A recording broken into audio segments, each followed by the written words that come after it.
Hello दोस्तों, राधे राधे। कैसे हैं आप लोग? आशा करती हूँ आप लोग अच्छे ही होंगे। मैं भी बहुत अच्छी हूँ। मैं आप लोग को एक भजन सुनाना चाहती हूँ। एक ऋषि महात्मा थे, तो उनका एक शिष्य था। तो वो बहुत भोजन करता था। तो महात्मा बोले, भाई तुम भोजन तो बहुत करते हो, लेकिन भजन तुम्हारा बहुत कम है। तो बोला, क्या करें महाराज जी, भूख बहुत लगती है। एक उपाय बताइए कि भगवान कैसे मिलेंगे। महात्मा बोले, एक काम करो, तुम भोजन कम कर दो, भजन ज़्यादा कर दो, तो भगवान मिल जाएंगे। और जाकर एकांत में भगवान का भजन करो, और जो भोजन तुमको मिलता है वो भजन करके भगवान को बुलाओ और कहो कि भगवान आइए, मेरे भोजन का भोग लगाइए, तब मैं खाऊंगा। ऐसे करोगे तो भगवान जरूर प्रसन्न होंगे। ओ थोड़ा सीधा साधा आदमी था। बस एकांत में गया, भोजन अपना ले लिया और एकांत में गया तो भगवान को बुलाने लगा। क्या बोलता है? आइए राम आइए, भगवान आइए, आइए राम आइए, भगवान आइए, मेरे भोजन का भोग लगाइए। आइए राम आइए, भगवान आइए, मेरे भोजन का भोग लगाइए, मेरे भोजन का भोग लगाइए। तो भगवान आ ही नहीं रहे हैं। अरे बुलाया जा रहा है। अब एकदम भूख से, इसका खाने वाला तो था ही, अब भूख से एकदम तड़पने लगा। अब भगवान आ ही नहीं रहे। सुबह से शाम हो गया, तब भगवान ऐसे ऐसे बस उस दिन नहीं आए, भूखा ही रह गया। फिर दूसरे दिन गया, ऐसे किया। फिर जब देखे, भगवान देखे कि एक तो एकदम भूखा ही रह गया, और जब तक हम जाएंगे नहीं, भोजन नहीं करेगा, तो हार मानकर भगवान का सिंहासन डोल गया। भक्त के बस में है भगवान। सिंहासन डोल गया तो राम जी आए। आओ, ये सामने देखकर एकदम नाचने लगा। भूख तो लगा ही था, भगवान आ गए, भोग लगा देंगे तो हमको भी भोजन पाने को मिलेगा। तो भगवान आए। भगवान इतना देर कर दिए, आप, मैं कब से कितना 1-2 दिन से भूखा हूँ, आप आए नहीं, और हमको बहुत भूख लगी है, आप इतना देर से आए हैं। चलिए जल्दी जल्दी भोग लगाइए, अब तब मैं भोजन करूँगा।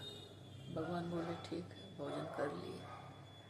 तो जाने लगे तो बोले, सुनो, कल हमारे नहीं, फिर चले गए। फिर दूसरे दिन ही गया, फिर उसी तरह भोजन लेकर आया। तो बोला, आइए राम आइए, भगवान आइए, मेरे भोजन का भोग लगाइए, मेरे भोजन का भोग लगाइए। बस इतना में राम जी आ गए, और पीछे पीछे सीता भी। अब ये तो अबाक हो गया, भोजन तो अपने लिए और प्रभु राम के लिए लाया था। तो बोला, अरे ये कौन है? तो राम जी बोले, क्यों, ये मेरी पत्नी है, तुमको पता नहीं? नहीं, हम तो नहीं, सीधा साधा आदमी था।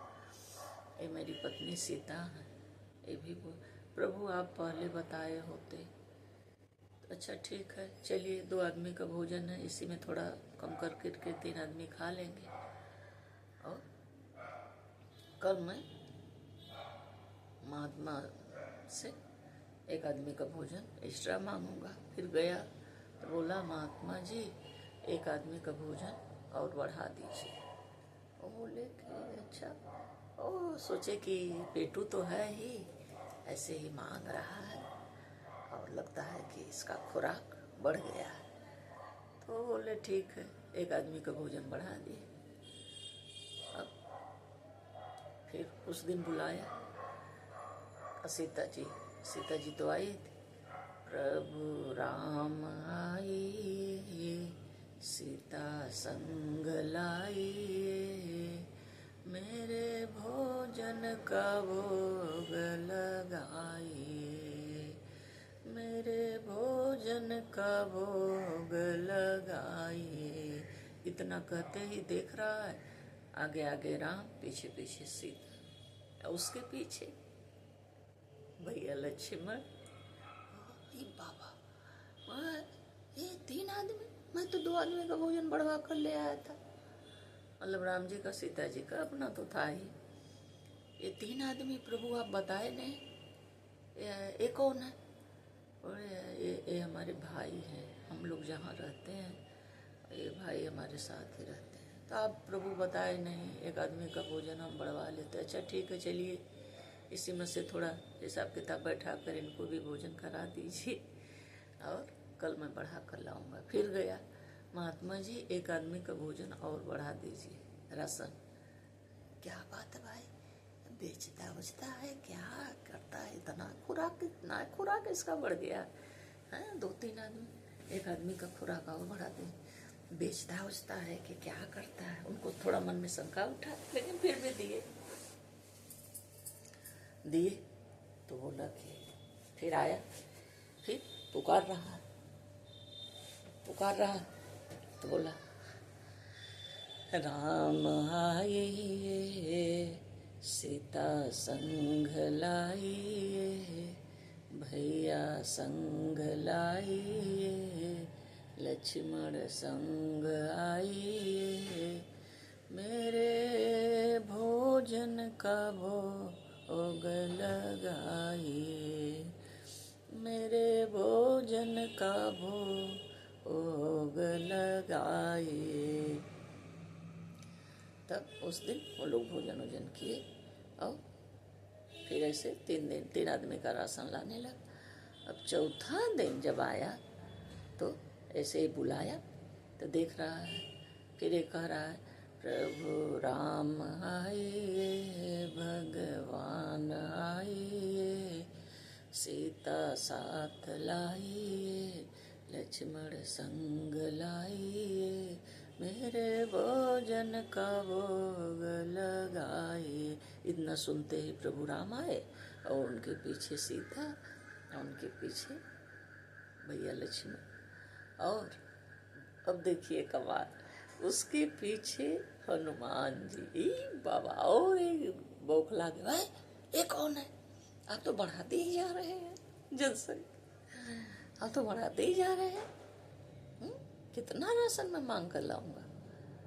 तो भगवान बोले, ये कौन है? ये कौन? भगवान बोले, अरे ये हनुमान जी हैं, ये जहाँ हम लोग रहते हैं तहाँ ये रहते हैं। अच्छा ठीक है, कल से और 1 आदमी का भोजन बढ़ा कर लाऊंगा। जब गया महात्मा के यहाँ, महात्मा से बोला, महात्मा 1 आदमी का और, तब तो पक्का उनको शंका हो गया। बोला, ये पूरा श्योर ये बेचता होगा, नहीं तो इतना कोई कितना खाएगा? तो ये लगता है बेच रहा है। तो क्या किए? बोले अब इसका परीक्षा लेना पड़ेगा। बस जब ये चला राशन वासन लेकर, तो महात्मा बोले कि अब इसका परीक्षा लेंगे, चुपके से चलेंगे और देखेंगे कि क्या कर रहा है। अब भैया वहाँ से आया, अब जहाँ मतलब एकांत में भजन कीर्तन करता था वहाँ गए। अब गुरु जी, महात्मा जी चुपके से पेड़ के पीछे छिप गए और देख रहे हैं कि देखें क्या करता है, कहाँ बेचता है, क्या करता है। बस अब फिर शुरू हो गया, प्रभु राम। भजन कीर्तन थोड़ा देर किया, फिर बुलाने लगा भोग लगाने के लिए। प्रभु राम आइए, भगवान आइए, सीता साथ लाइए, लक्ष्मण संग लाइए, हनुमत संग लाइए, मेरे भोजन का भोग लगाइए, मेरे भोजन का भोग लगाए। इतने में राम जी आए, उसके पीछे सीता जी, बाबू लक्ष्मण, फिर हनुमान जी, सब लोग आए, एक लाइन से बैठकर सबको ये भोजन परोस रहा है। अब तो गुरु जी तो एकदम, महात्मा जी तो एकदम खड़े के खड़े रह गए। उनको तो जैसे चक्कर जैसा आ गया। बोले अरे बाप रे बाप, सारा जीवन हम पूजा पाठ किए, भगवान नहीं आए। आई इतना पेटू और कल का आया, आई इसके बुलाने पर भगवान आ गए। बस उसी समय इनको रहा नहीं गया और उन्हीं के सामने चले गए। जाकर उन लोग के पैर पर गिर पड़े सब लोगों के। बोले प्रभु, इतना हम पूजा पाठ किए, लेकिन आप हमारे बुलाने पर नहीं आए, हमसे क्या अपराध हो गया है प्रभु। तब भगवान बोले, देखिए महात्मा, आपसे कोई अपराध नहीं हुआ है। असल में हम सीधा साधा आदमी, अब देखे अभी बुला रहा, आप तो जानते हैं कि भोग जब आप लगाते हैं तो आप तो श्योर हैं कि मैं नहीं आऊँगा, थोड़ा देर रख कर आदमी खा लेता है। लेकिन एक क्या हुआ, इतना सीधा साधा आदमी है कि भोजन रख कर शाम हो गई, 2 दिन बीत गया, 3 दिन बीत गया, खा ही नहीं रहा था, इसलिए हमको मजबूरन आना पड़ा। निर्मल मन सोई मोह पावा, कपट छिद्र मोह नहीं भावा। तो सीधा साधा आदमी सोचा कि मैं भोग लगाने से मैं एकदम आकर खा ही लूँगा, तो क्या करें, मजबूरी में हमको मजबूर कर दिया आने के लिए इसकी भक्ति ने। इसलिए उसी दिन से महात्मा की आँख खुल गई और बोले कि सही बात है, निर्मल मन से भक्ति करने से प्रभु जरूर आते हैं। Thank you.